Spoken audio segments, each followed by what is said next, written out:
News Tiruppur.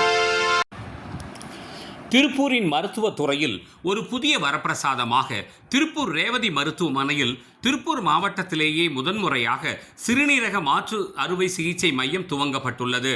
சிறுநீரக dialysis போன்ற சிகிச்சைகளுக்கே கோவைதான் செல்ல வேண்டும் என்ற நிலையினை மாற்றி உயர்தர கருவிகளுடன் மேம்படுத்தப்பட்ட டயாலிசிஸ் மற்றும் சிறுநீரகம் சார்ந்த சிகிச்சைகளை ரேவதி மருத்துவமனை மேற்கொண்டு வருவதாக இன்று செய்தியாளர் சந்திப்பில் ரேவதி மருத்துவமனையின் தலைவர் டாக்டர் ஈஸ்வரமூர்த்தி தெரிவித்தார்.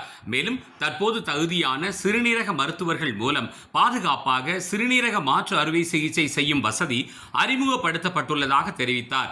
பாம்பு கடி, விஷமருந்துதல் போன்றவற்றால் பாதிக்கப்பட்டவர்களுக்கும் சிறுநீரக பாதிப்பு ஏற்பட வாய்ப்புள்ளதால் அதுபோன்ற நேரங்களில் சிறப்பான சிகிச்சை ரேவதி மருத்துவமனையில் கிடைக்கும் என்று தெரிவித்தார். இதில் ஒரு சில சிகிச்சைகளுக்கு முதல்வர் காப்பீட்டு திட்டத்திலும் சிகிச்சை பெறலாம் என்று கூறினார்.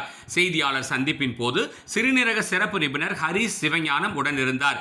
இவர் கடந்த பல ஆண்டுகளாக சிறுநீரகம் சார்ந்த சிகிச்சைகளிலும் சிறுநீரக மாற்று அறுவை சிகிச்சையிலும் சிறந்த நிபுணத்துவம் பெற்றும் அனுபவம் வாய்ந்தவர் என்று தெரிவிக்கப்பட்டது. பல்வேறு உயர்தர சிகிச்சைகளுக்கெல்லாம் கோவை போன்ற வெளியூர்களுக்குத்தான் செல்ல வேண்டும் என்ற நிலையினை மாற்றி புதிய தொழில்நுட்பங்களை மருத்துவத்துறையில் தொடர்ந்து அறிமுகப்படுத்தி சேவை செய்து வரும் ரேவதி மருத்துவமனைக்கு திருப்பூர் மக்கள் சார்பில் பாராட்டுக்களை உரித்தாக்குகிறோம். நியூஸ் திருப்பூர்.